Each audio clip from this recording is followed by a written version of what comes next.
मानवर उत्तर प्रदेश के अंदर माध्यमिक शिक्षा में 80% भागीदारी देने वाला वित्त विहीन विद्यालय का शिक्षक और शिक्षणेतर कर्मचारी आज मनरेगा के मजदूरों से भी बदतर स्थिति में उत्तर प्रदेश के अंदर अपना जीवन बिताने के लिए मजबूर है। वह अपने पारिश्रमिक से न तो अपने परिवार का भरण पोषण कर पा रहा है, न अपने माँ बाप की दवा इलाज करा पा रहा है और न अपने बच्चों को उच्च शिक्षा दे पा रहा है, और भाई भतीजे अगर उसको अलग कर दे तो अपने लिए एक मंडई, अपने वतन के लिए एक मंडई भी नहीं बना सकता। पूरे उत्तर प्रदेश की माध्यमिक शिक्षा की 80% भागीदारी अपने कंधों पर लेकर के अब दूभर जिंदगी को बिताने के लिए मजबूर है। ऐसे शिक्षक उत्तर प्रदेश के अंदर जो प्रदेश को शिक्षा दे रहे हैं और समाज को दिशा दे रहे हैं और राष्ट्र के निर्माण में लगे हुए हैं, उनकी स्थिति बद से बदतर है। मैं आपसे कहना चाहता हूं कि उत्तर प्रदेश की सरकार, यह विधायिका हमारी है और विधायिका का यह रोल होता है, माँ बाप का रोल होता है। आज पूरे उत्तर प्रदेश के अंदर जो वित्त विहीन शिक्षकों की दशा है, 8 महीने से 1 रुपया, 8 महीने से 1 रुपया न तो प्रबंधक द्वारा पाई और न तो सरकार द्वारा पाई। और वो किसान के बेटे हैं जो गांव में खेती करके जिंदा रहते हैं, और खेती का, किसान की खेती जो आज 18 रुपये 68 पैसे का धान गांव में 11 रुपये में बिक रहा, उनकी लागत भी वहां नहीं उठ पा रही है, वो कैसे जिंदा रह सकते हैं? विषय मैं आपसे कहना चाहता हूं कि इस देश के, भारत के संविधान के आर्टिकल 21 में जीने का अधिकार तो है हमें। आर्टिकल 21 की व्यवस्था तो लागू होनी चाहिए। उत्तर प्रदेश के अंदर जो माध्यमिक शिक्षा का 80% जिसके कंधे पर भार है, वह जिंदा कैसे रहेगा? जो 8-8 महीनों से 1 रुपया नहीं पाया किसी संस्था द्वारा, और हम लोग सरकार से अनुरोध किए और सरकार से अनुरोध करने के बाद भी कहीं से कोई सहायता कोरोना में भी उनको नहीं मिल पाई। और दूसरी बात मैं आपसे बताना चाहता हूं कि जो उत्तर प्रदेश के अंदर माध्यमिक शिक्षा में इंटरमीडिएट एजुकेशन एक्ट में अमेंडमेंट हुआ 10 अक्टूबर 1986 को, एडेड विद्यालयों में जो एडेड के विद्यालय इंटरमीडिएट एजुकेशन एक्ट की धारा 7(4) के तहत मान्यता प्राप्त थे, उन्हीं विद्यालयों में अनएडेड फैकल्टियों के लिए 7(क) धारा बनाई गई। और उसी 7(क) धारा जो असंगत धारा है, जो पूर्ण वित्त विहीन मान्यता देने के लिए सक्षम नहीं है, उत्तर प्रदेश के अंदर इंटरमीडिएट एजुकेशन एक्ट में केवल एक ही धारा है 7(4) जिसके अंतर्गत मान्यता दी जा सकती है। उत्तर, अगर यह मैं कह दूं सदन के अंदर कि यह तो कोई अतिशयोक्त नहीं होगा कि उत्तर प्रदेश के अंदर 21,000 जो मान्यताएं हैं वित्त विहीन, सारी मान्यताएं फर्जी है,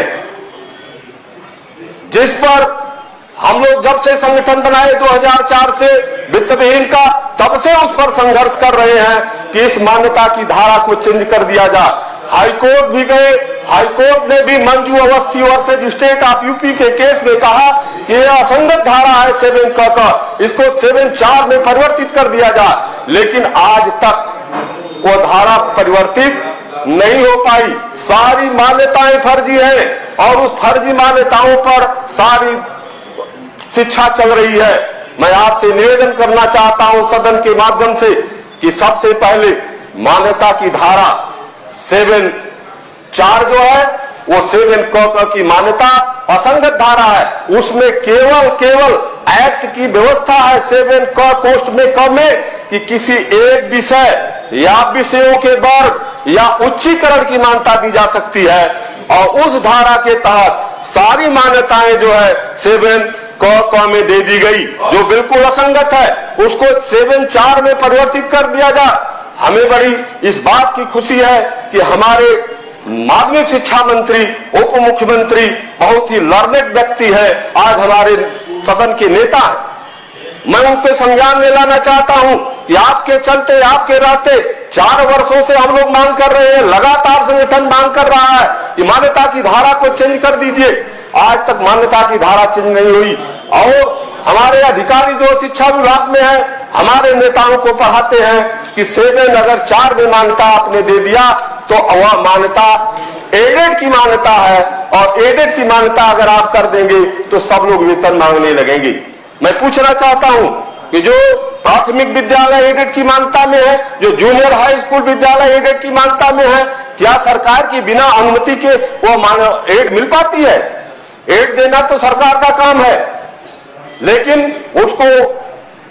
रास्ता भटका देते हैं। उसको जो प्रस्ताव एक डायरेक्टर महोदय के यहां से गया है, उसको मैंने देखा है 7(4) की मान्यता जो है जहां होनी चाहिए अमेंडमेंट एक्ट में, वहां 7 कर दिया गया। और ऐसे विद्यालयों के जो शिक्षक हैं, 3.5 लाख उत्तर प्रदेश का शिक्षक और शिक्षकेतर कर्मचारी बिना मां बाप के रोल में जो है उत्तर प्रदेश के अंदर काम कर रहा, जिसकी कोई आज तक सेवा नियमावली नहीं बनाई गई। और सेवा नियमावली बनाने के लिए हमारे सदन के नेता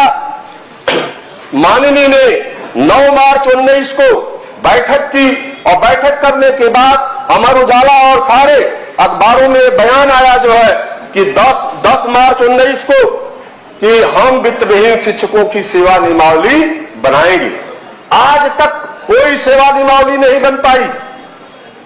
जो 10 अगस्त 2001 की सेवा नियमावली है उसको अधिकारी हमारे ऊपर जबरदस्ती थोपते हैं। 10 अगस्त 2001 की जो सेवा नियमावली है, एडेड विद्यालयों में अनएडेड फैकल्टी के जो टीचर हैं उनके लिए बनाई गई है। पूर्ण वित्तविहीन हाई स्कूल और इंटरमीडिएट की मान्यता के शिक्षक और शिक्षकेतर कर्मचारियों के लिए पर लागू नहीं होती है। इंटरमीडिएट एजुकेशन एक्ट में जो धारा 16(4) और 16(6) है, जिसमें ऑलरेडी जो है वह सेवा नियमावली पड़ी हुई है। जब से एडेड विद्यालयों में वेतन वितरण अधिनियम 1971 लागू हो गया और चयन बोर्ड आयोग 1982 लागू हो गया, तब से वह पूरी तरह से 16(6) की जो हमारी सेवा नियमावली है पूर्णतः रखी हुई है। उस पर कोई काम नहीं हो पा रहा है। उसको हमारे ऊपर क्यों नहीं जो है इम्पोज कर दिया जाता, हमारे ऊपर क्यों नहीं उसको लागू कर दिया जा रहा है, यह बात समझ में नहीं आ रही है कि आखिर में उस सेवा नियमावली को हमारे ऊपर क्यों नहीं जो है लादा जा रहा है, क्यों नहीं हमारे ऊपर उसको जो है रखा जा रहा है। मैं नेता सदन से, जो कि हमारे विभाग के हैं, माध्यमिक शिक्षा के मंत्री हैं और बहुत ही लर्नेड व्यक्ति हैं, हम आज सदन के माध्यम से आपसे निवेदन करना चाहेंगे कि आप इन विषयों को बहुत गंभीरता से लेकर के सबसे पहले हमारी मान्यता की धारा, पहले लीगल मान्यताएं जो सारी इनलीगल है, उन मान्यताओं को लीगल धारा, एक ही धारा उत्तर प्रदेश में मैंने बता दिया कि इंटरमीडिएट एजुकेशन एक्ट 1921 की धारा 7(4) ही लीगल धारा है। उस लीगल धारा में आप परिवर्तित कर दें और वित्तविहीन शिक्षकों की जो सेवा नियमावली है, जो बिना मां बाप के रोल के जो है आज 33-34 वर्षों से इस प्रदेश में काम कर रहे हैं, प्रबंधक हमारे रोज उनको रखा करते हैं और रोज निकाला करते हैं। वित्तविहीन विद्यालय का शिक्षक आज विद्यालय में 4 बजे तक है और कल जो है आएगा 10 बजे या नहीं आएगा उसकी कोई गारंटी नहीं है। इस उत्तर प्रदेश के अंदर मनरेगा के मजदूर की तो गारंटी है कि साल में 200 दिन काम कर पाएगा, लेकिन वित्तविहीन विद्यालय के शिक्षक के 1 दिन काम करने की गारंटी नहीं है। वो कल आएगा कि नहीं आएगा उसका कोई ठिकाना नहीं है। हमारा प्रबंधक अगर रुष्ट हो जा और अंगुली दिखा दे कि कल से तुमको जो है विद्यालय में नहीं आना है, तो हमारा सस्पेंशन और टर्मिनेशन दोनों साथ साथ हो जाता है। इसलिए मैं आपसे निवेदन करना चाहता हूं कि हमारी मान्यता की धारा जो सही धारा है 7(4) उसमें परिवर्तित किया जाए और हमारे शिक्षकों की सेवा नियमावली बना दिया जाए